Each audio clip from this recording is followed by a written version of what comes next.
opponent, please report to the podium. Thank you.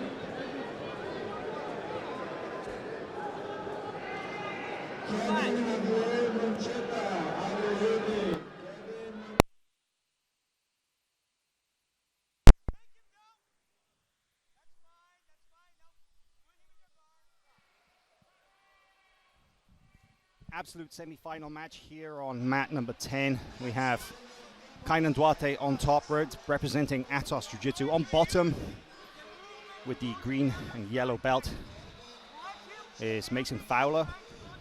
This is one of the more interesting matches that we have here this weekend at the 2023 IBJJF European Championships. Mason Fowler scored a submission in his quarterfinal match against Jansen Gomez via knee bar.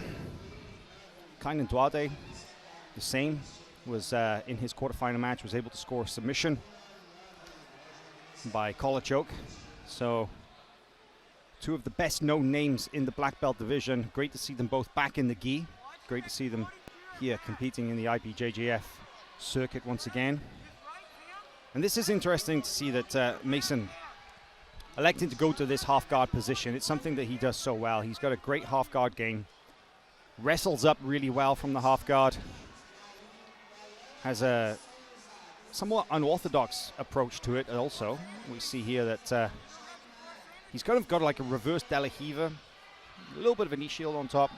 But the way that he's reaching his right hand through behind the knee and cupping on top of his own thigh or own knee. Really strong position. But it's pulling Kaynan into him.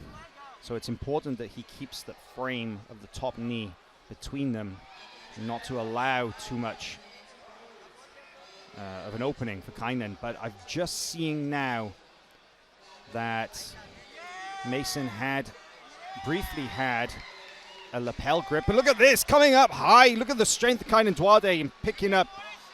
That was a very interesting transition from the half guard straight into the the rubber guard style omoplata attack. It's got great flexibility and a great rubber guard game, but Kaynan Duarte just easily picking up a 200+ pound man and shaking him off his shoulder. But it just goes to show that Mason Fowler has a very well developed game from here. Somewhat unorthodox, not widely seen in the modern jiu-jitsu scene.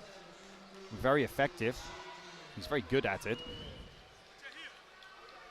But this is better for Kaynan. Although falling into a very similar position on the other side that they were a second ago. And interesting to note actually that Mason not going to the half guard here. He has the knee shield on the top, but footwork from Kaynan Duarte and passing around the guard there with just that long range passing, using the pant grip. Going around the guard one way and passing all the way around to the other side. Settling down on top of the hips. He has Mason Fowler compromised in this position. That top leg all the way across the hips. And you see Kaynan settling in with the collar grip. And he also has a grip on the back of the jacket. Pinching the right elbow to deny Mason from drawing his right knee back across the center line.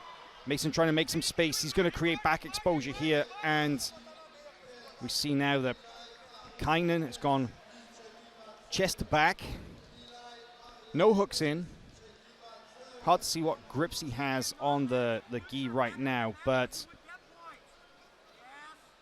just riding the motion wherever Mason goes. Kaynan is right behind him, following, tracking that movement.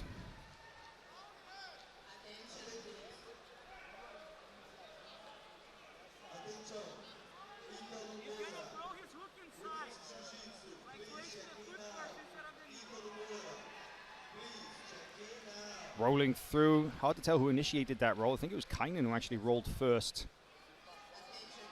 Mason doing a good job of denying him the hook so far. His neck doesn't look to be in danger here in this position. But really, wherever Mason goes, look at how calm and how composed Kaynan is in just following the movement. He's just tracking it. He's not trying to beat him to the roll. He's just right there with him, along for the ride. Now, one hook goes in. Takes it out again, though. Doesn't feel like he had it. And Mason's doing such a good job here of constantly moving and in the process not opening anything up that would allow Kaynan to slide in a hook.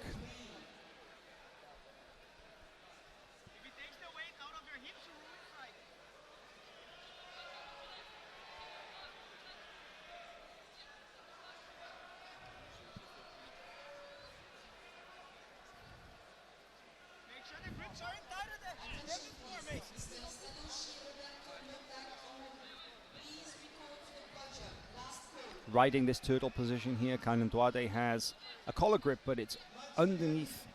His arm is around underneath the arm, so not really any choking pressure from there.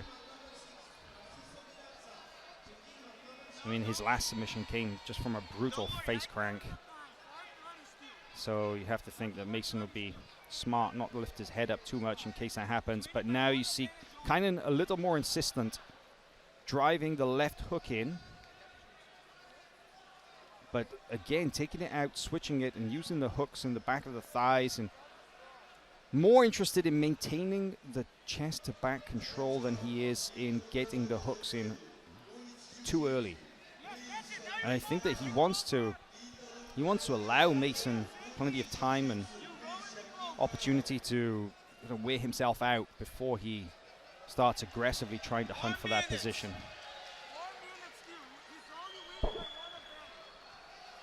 Zero, only one advantage. Kaynan Duarte has a narrow lead here on the scoreboard. It doesn't really tell the story of the match so far, but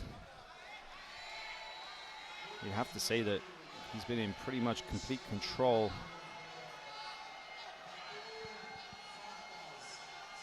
A brief look at the omoplata attempt didn't earn Mason anything.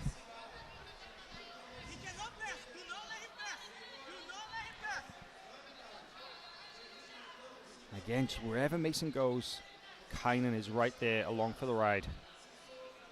Going for the double collar grips from the back now. He has both hands underneath the armpits, and this is a good position from which to control your opponent, from where you want to move them from the turtle position. Because, of course, he stays connected and he rolls wherever Mason goes. But by taking those double collar grips, he can steer Mason. He can steer his opponent wherever he wants to go. And there is a big roll. But Kaynan now, one hook in, and has gone to the seatbelt grip. Oh, and there it is. Go for the rear naked.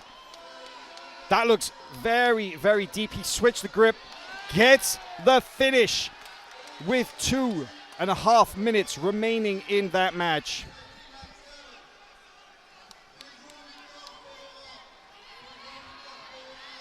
Match is over by submission, rear naked choke. Kaynan Duarte was waiting for that moment to attack the neck of Mason Fowler. So patient in controlling that back position. And then, I mean, when it came on, wow, there was really not much time between punching that choke in and getting the tap. He went from the traditional Mata Leao rear naked choke grip to the